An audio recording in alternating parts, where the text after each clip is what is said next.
সিলেটের court point এলাকায় ছাত্র জনতার আন্দোলনের গুলিতে নিহত সাংবাদিক এটিএম তুরাব হত্যা মামলার পুলিশ কর্মকর্তা সাদেক কাউসার দস্তগীরকে গ্রেপ্তার করেছে পিবিআই। গতকাল বুধবার বিকেলে Sherpur in service training centre থেকে সাদেক কাউসার দস্তগীরকে গ্রেপ্তার করা হয়। তিনি বর্তমানে ওই কেন্দ্রের অতিরিক্ত পুলিশ সুপার হিসাবে কর্মরত ছিলেন। আজ বৃহস্পতিবার পুলিশ কর্মকর্তা সাদেক কাউসার দস্তগীরকে আদালতে হাজির করা হলে আদালত তার 5 দিনের রিমান্ড মঞ্জুর করেন। এটিএম তুরাব ছিলেন দৈনিক নয়াদিগন্ত পত্রিকার সিলেট প্রতিনিধি এবং স্থানীয় দৈনিক জালালাবাদ পত্রিকার সাংবাদিক।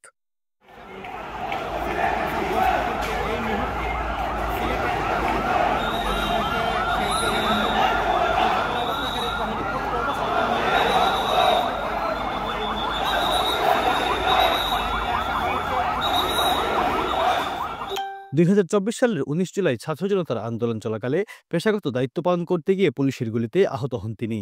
পরে চিকিৎসাধীন অবস্থায় তার মৃত্যু হয়। সে সময় তুরাবের পরিবারের পক্ষ থেকে থানায় অভিযোগ করা হলে সেটি সাধারণ ডায়েরি হিসাবে নথিভুক্ত করা হয়। তবে সরকার পরিবর্তনের পর গত 19 আগস্ট নিহতের বড় ভাই আবুল আহসান মোহাম্মদ আজপর আদালতে মামলা দায়ের করেন।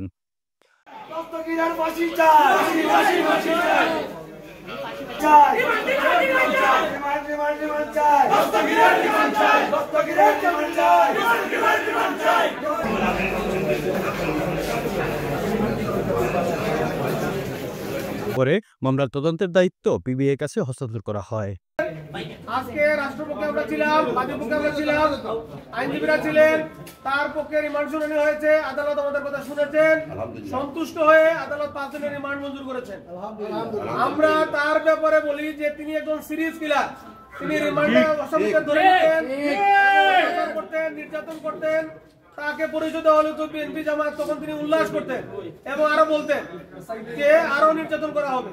আমরা তার এই রিমান্ডের ব্যাপারে কারা কারা জড়িত আছেন ভালো করে ইনভেস্টিগেশন করলে, তাকে জিজ্ঞাসাবাদ করলে তাহলে বিষয়গুলো বের হয়ে আসবে এবং এই ঘটনার সাথে কারা মাস্টার মাইন্ড, কারা কাজের নির্দেশে ঘটনা ঘটেছে, এই ঘটনায় আরো কারা কারা সম্পৃক্ত। এই মামলায় 18 জন এফআইআর নামী আছেন, 200 থেকে 300 জন আছেন অজ্ঞাতনামা। এদেরকে চিহ্নিত করা দরকার। এই জন্য রিমান্ড যথাযথ এবং কার্যকর। আমরা তার রিমান্ডের পক্ষে ছিলাম।